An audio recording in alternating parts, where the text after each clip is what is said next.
Good evening and welcome to Ewtn's continuing coverage of the Synod on the Family. We are coming to the end of week 1, a week that has already given us lots to talk about, and we still have 2 weeks left to go. For the past 2.5 days, the Synod participants have been meeting in their small discussion groups.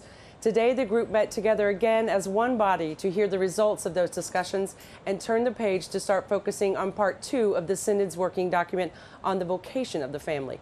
To help us analyze the who's, what's, where's, and why's of this week, and we'd like to welcome Vaticanista John Allen, Associate Editor of the Boston Globe, and also at Crux. So, John, thank you for being here. Well, Mary, thank you. And I want to start by saying that I'm always honored to be on Ewtn, but I'm especially honored to be here tonight because I've admired you and what you do for so long. So thank you for having me. Well, thank you so much. Well, okay, that's the end of our show. No, okay. What did you think of today? Because we've been waiting. We know the small group discussions have been meeting. That's where the meaty stuff is. And so they were finally able to communicate what they've been talking about. What struck you? Well, you're right. I mean, those small working groups are kind of where the sausage is ground in a synod. You know, the stuff that goes on in the General Assemblies when all of the 270 bishops and 300-some participants are there. To some extent, those are set pieces, and the actual work gets done when they break out into these groups. And so we have all kind of been waiting with bated breath, you know, to find out this first round of discussions what we were going to get. And I think what we got was a sense that the preparatory document that they were given for this meeting, their working document, which is technically called an Instrumentum Laboris, as one of my colleagues put it today, if this were a college term paper, the kid who wrote it would have flunked. I know that colleague, and that was perfect. You know, there's a strong sense among many of these bishops. I think they respect the work that went into it and so on, but there's a strong sense that the document as it stands simply isn't adequate. And adequate for a variety of reasons, but 2 of the big ones that came out of what we got today, both in terms of the reports from the 13 small language groups and also from the press conference that we heard today. 2 key points. One is I think many bishops feel this document is excessively negative in its assessment of the situation facing the family. Remember, what they're looking at right now is that first section of the working document. Right, they're just on part 1, right? Yeah, part 1, which kind of gives an X-ray of the contemporary situation for the family. And I think they feel that the Instrumentum Laboris focuses so much on the challenges and the problems and the breakdowns that it sort of misses the point that there are a lot of people out there who are living faithful Christian lives in families and doing so with great success and great joy. I mean, the point is that you know, living the Catholic teaching on marriage is not something for a band of freaks in a hermitage someplace. You know, it's achievable in the here and now, and the bishops want that to be said clearly. I think the other point is that this document is also excessively Western in its focus, that it's focused so largely on the situation. I mean, we talk about the family, but they're really talking about the family in Europe and North America. And the realities facing families in Africa, for example, or in the Middle East, or in Asia or Latin America, are very different. And I think we're hearing from those bishops a kind of concerted push that, hey guys, if we're a universal church, that has to mean something. And let's just run the math for a second, Mary. Okay. There are 1.2 billion Catholics in the world today, 2/3 of whom live outside the West, and by mid-century, that's going to be 3/4. Wow. Any treatment of any topic, certainly including the family, that doesn't bring that 2/3 church into focus is sort of missing the point. And well, maybe the Vatican being here in Italy, and it's always been Eurocentric, hasn't it? And I think with this papacy, we are going to the peripheries now, even with this synod, aren't we? We're reaching out, we're looking at problems facing families worldwide, and I've heard synod father after synod father bring this up again and again. We've got poverty in Africa, poverty in Latin America, we've got wars, we've got Christian persecution in the Middle East. These things, where are they in the Instrumentum Laboris? Well, sure. I mean, for example, my colleague Ines San Martin and I did an interview a couple of days ago with Patriarch Luis Sacco from Iraq, who will tell you that some of the conversations going on here, you know, for example, what should we do about divorced and civilly remarried Catholics, or, you know, what kind of new language should we envision to talk about homosexuality? Well, they may be burning issues in the West, and of course you and I both know that they are. Yeah, definitely in the United States. But, you know, in his part of the world, those are not the challenges of the family he's facing. The challenges he's facing is that his families have been decimated by more than a decade of conflict, some of which has a specifically anti-Christian edge, Families have been split apart.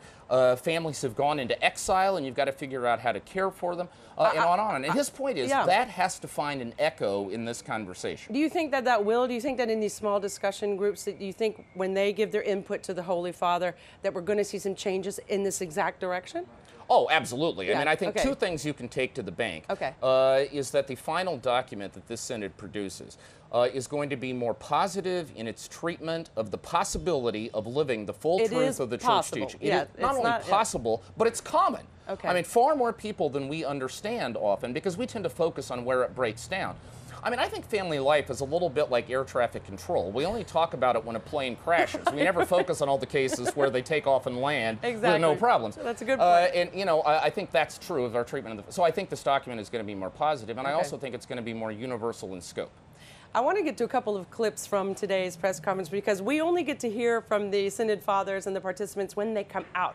And a great occasion for that are at the press conferences that are held each day. So Cardinal Tagle today was talking about the Synod's working document, the Instrumentum Laboris, as it's known.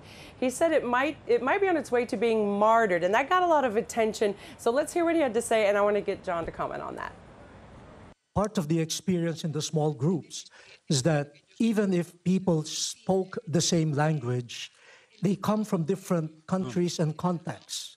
So you use the same words, but you understand the same words differently. So just the word catechist.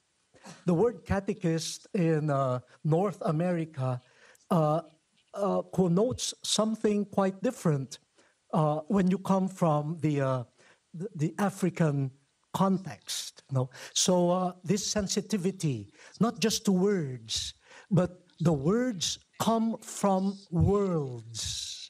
And how do we develop that sensitivity? Now, take the world of the young people. No? The church language, or what Archbishop Coleridge said, church speak. Church talk.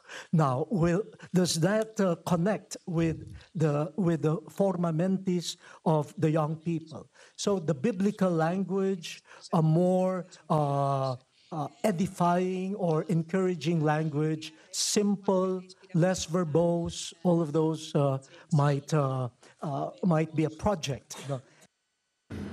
So that was actually Cardinal Tagle speaking about the problem of language, which we've heard again and again come up. So many of the Synod Fathers are like, A, we don't speak Italian. We're not really getting the translations. Sometimes the translations aren't accurate, but also language from the point of view of we have to figure out how to communicate these truths in a simpler way. And then there's the whole war between, well, we can't water down the truth. I loved his soundbite of words come from worlds. And so a word that may mean something here, when you try to put it in a pastoral context and the other half of the world, it may be offensive, it may not make sense, it may not reach the hearts that they're reaching. What do you think of this problem of language that's come up? Sure. Well, first of all, Cardinal Tagle there, who, by the way, we should explain to our viewers, is the Catholic rock star par excellence yes, of if you're Asia. not Catholic, he is a total rock star for us. Google the guy sometime. I mean, you know, his online following is just off the hook. It's so humble. Well, he's so humble, and you saw that infectious smile and that warm sense of humor. I mean, you know, talk about somebody who actually has a developed capacity for finding a language that meets the hearts and minds of contemporary people. I've talked about him as the Asian Pope Francis, because he does have something of that same charisma. He does, yeah. Anyway, that phrase about words creating worlds, it actually comes from the Second Vatican Council. It was a very famous speech given at the Second Vatican Council that became integrated into one of the best-known books about the Council, about Vatican II being a language event.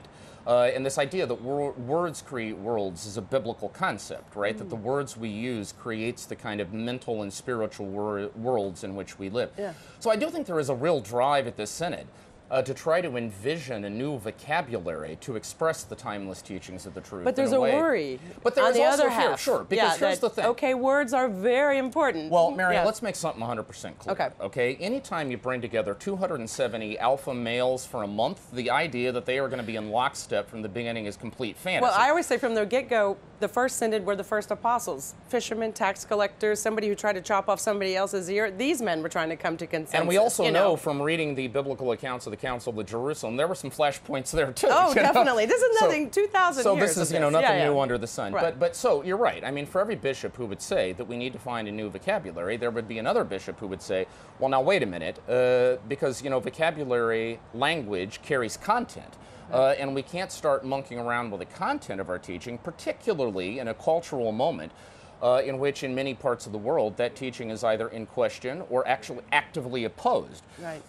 And so, the trick in this synod on so many issues, whether it's this question of language or, the divorced and remarried, or what do we do with cohabitating couples or whatever, I think there are sort of two currents running through here. One is the current that says we need to meet people where they are. We don't want to exclude them. We want to reach out. We want to be compassionate. We want to be tolerant. The other current would say that's all true, but we don't want to lose the capacity to call sin by its real name. And the trick is going to be to bring those two things into alignment. And you can see that struggle already taking place. And just what the cardinals and the Synod participants have said in the Holy See press briefings, they say just what they think. And they said, this is a problem, this isn't a problem. We just have about a minute left. As we look forward to next week, this week has been great.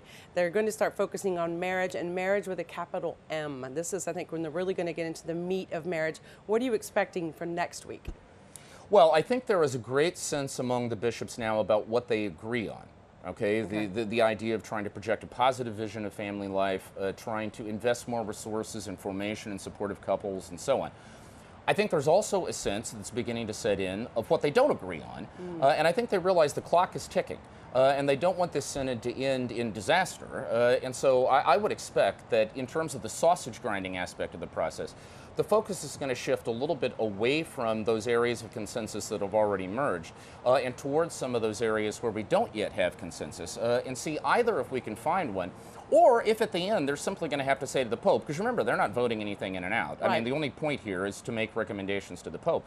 Perhaps what they will have to say at the end on certain questions is, Holy Father, having gone through this 2-year process and having done our very best, we cannot reach consensus on these points, and so we put the ultimate decision in your hands. I think we're going to get a sense, beginning next week, of which of those two scenarios materializes. It'll be interesting to watch, and it's certainly an interesting time to be a Vaticanista, wouldn't you say? Every day under Pope Francis has been a great day to be a Vaticanista. It is. It has really been wonderful, and this synod has been wonderful to watch. We have to take a break, but we'd like to thank John Allen so much for being with us today. Stay tuned for more of our live continuing coverage of the Synod on the Family.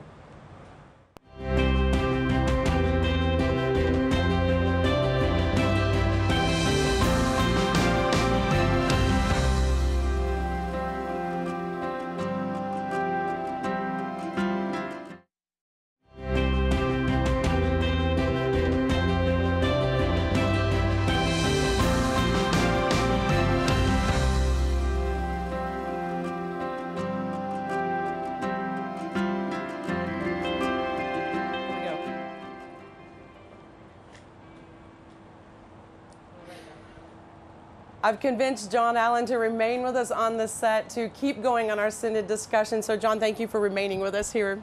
Well, you're just such a mesmerizing host. Oh, this is it, isn't it? Okay, you can be on tomorrow night. Yeah. Okay, anyway. No, but because I had some more questions, so thank you for staying. This is a question that came from my reading of what's going on. In the reading of the working document, I noticed a pattern.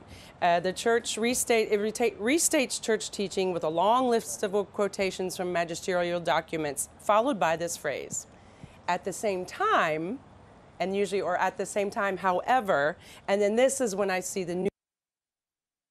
This is a cue to say, here comes the new idea from this synod. This phrase, actually, I went through the Instrumentum Laboris, appears 16 times, this at the same time. So what do you think of how they're wording things in this? Well, first of all, I think if this whole TV journalism thing doesn't work out, you have a career as a biblical exegete. You're very attentive to text Scott criticism. Hahn right now. Yeah.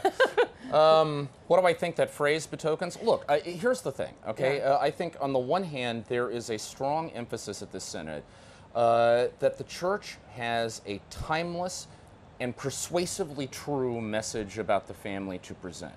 Okay, that was true 2,000 years ago and remains fully valid and convincing today.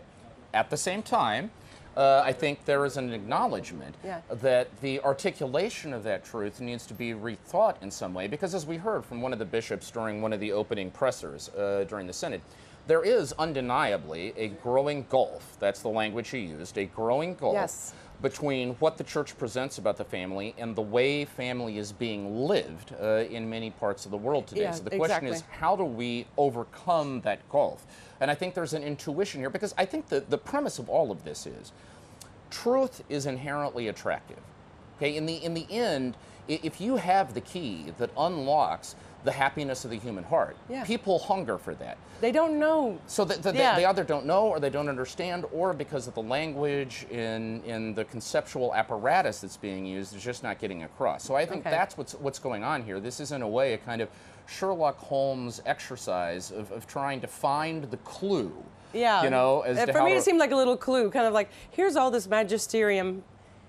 At the same time, we have to be, you know, open or welcoming. I mean, I think that's a clue. I think that's a clue to say that magisterial content remains fully valid. Exactly. But it's a question of, I think they've taken upon themselves the challenge of trying to figure out how to present that in a way that responds to the hunger that, you know, men and women inevitably, because of the human condition, have for figuring out what the pathway to happiness looks like. Last question. What has stood out to you about the press briefing so far? Because this is my third pontificate and yours as well. I mean, it's striking to me I don't know, there's greater transparency. I don't know, what do you think of the briefings, how they're being held? Do you think the Vatican's controlling the message, or do you see greater transparency? Well, first of all, you know, I don't believe there's any conspiracy going on here. I don't think there's any Machiavellian plot. But just the what I would say, you know, transparency is obviously one of the watchwords of Francis's papacy. I mean, that's the spirit of the financial reform he's launched, and on and on. That said, I'm not really sure you would hold up this two-synod process, you know, as a role model of transparency. Because, you know, what's going on in the old days in the Synod, you've probably been around long enough to remember this too. You know, what we would get is we would get written summaries of the speeches that all the bishops gave on the Synod floor. So even though it wasn't their full text, you at least had a sense of what each bishop said, and you could cite bishops by name in terms of the points they were making. Now, at a certain point, the decision was made, well, we don't want people to be shackled to texts. We want them to speak from the heart.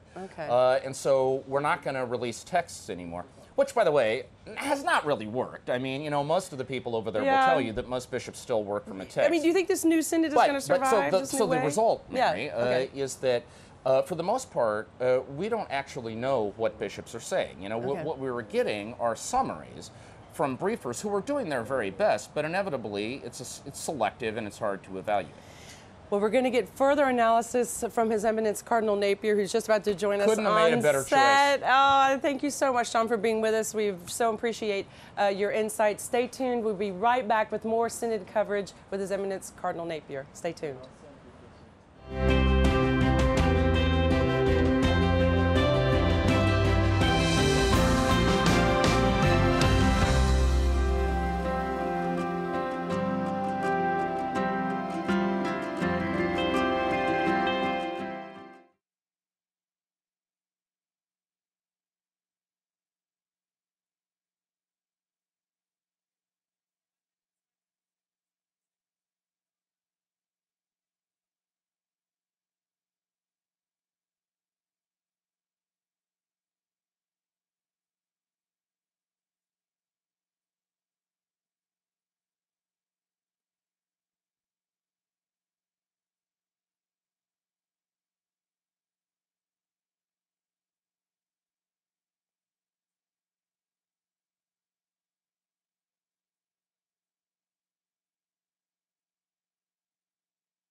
Teleprompter.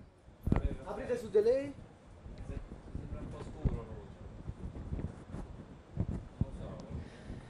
Our next guest is Cardinal Wilfrid Napier of Durban, South Africa, who was one of the Synod Fathers and also one of the 4 Synod Presidents. Your Eminence, welcome to the program. Thank you for making it here. It's a pleasure to be with you. Thanks for inviting me. You just came fresh from the Synod Hall, just came running across the piazza. Yes. How's it going in there? I think today was a very good day because we got the reports of the small group work. Right.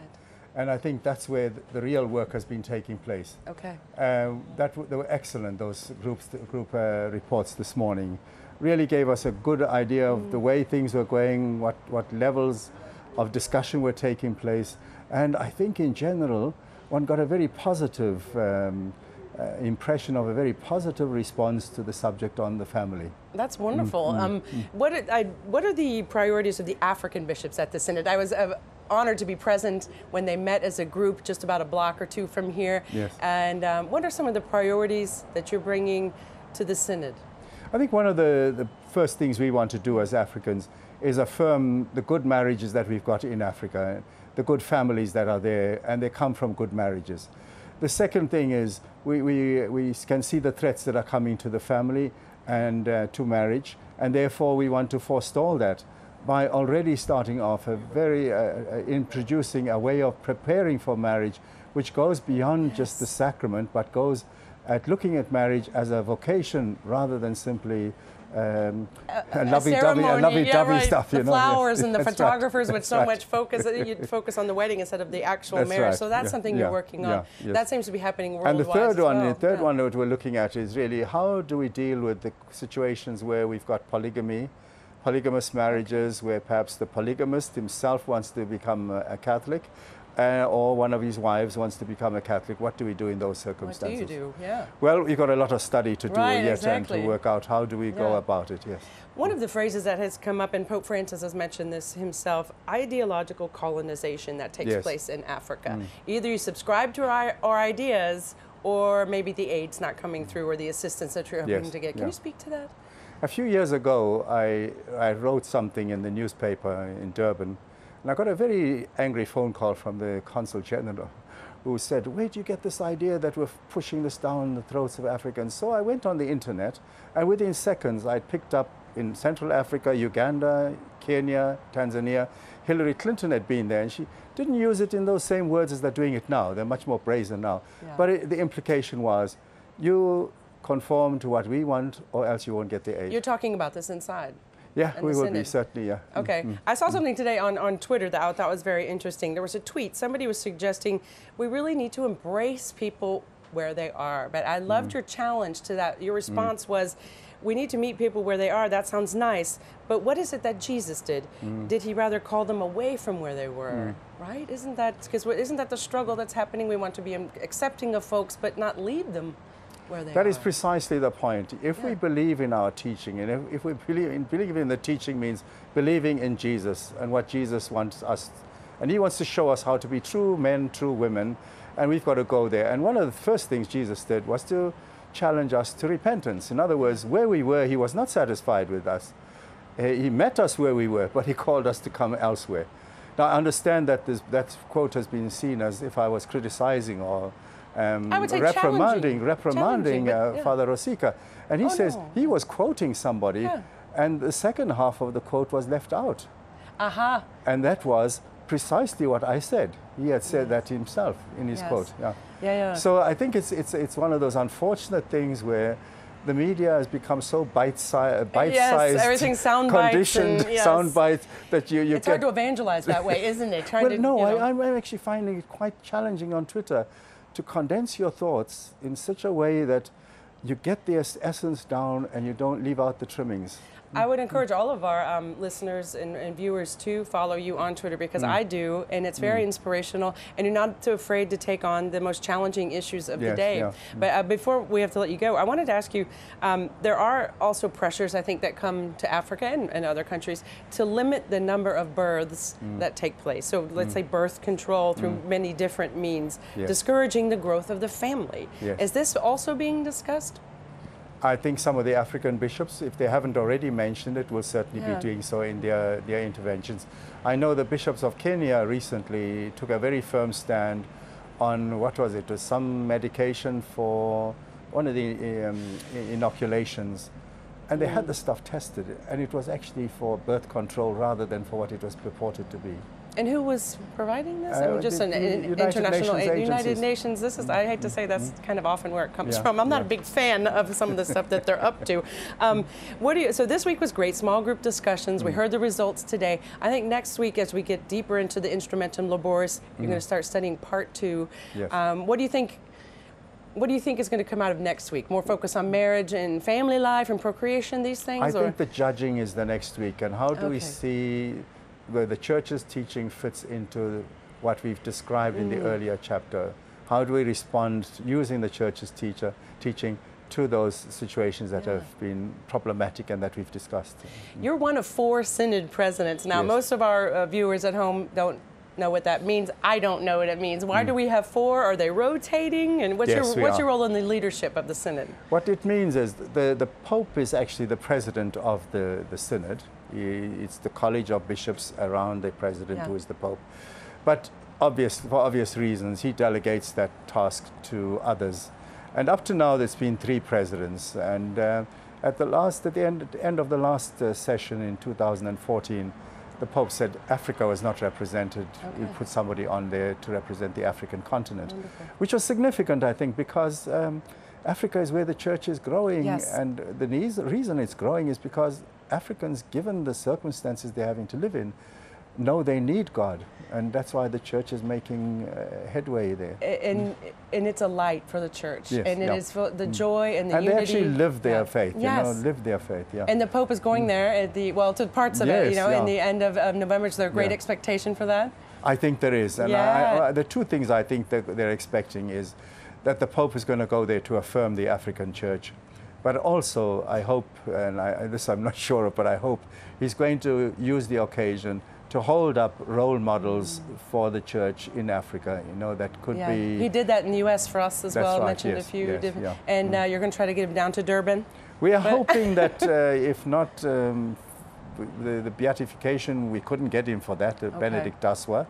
But we are hoping that if the process runs fast, we'll get him there for the canonization, or prior to that, we'll be trying to get him there anyway. Okay, what Perhaps are some... World Youth Day might be maybe World Youth Day. Wouldn't that be wonderful? It would, has there been a World Youth Day in Africa on the continent yet? No, that's got to happen. Okay, Poland, we hope you're listening because that's got to take place. What message would you give to the young people? Because that's one thing the Pope, just quickly, we have about 30 seconds, who are afraid to enter into marriage and family life, because I know that's going to be talked about next week. And I spent a weekend recently, a day of the weekend, with young adults. They had a retreat that they organized for themselves. They chose their own priest to come with them.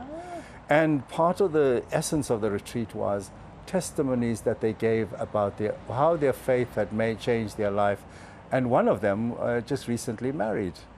And it was quite electric that she was talking there about how her faith had meant so much to her in her marriage. So do not be afraid. Go ahead and make that leap. I think that Pope John Paul II, St. John Paul II, had that touch line which really got through to the youth. And don't be afraid. Be yourself.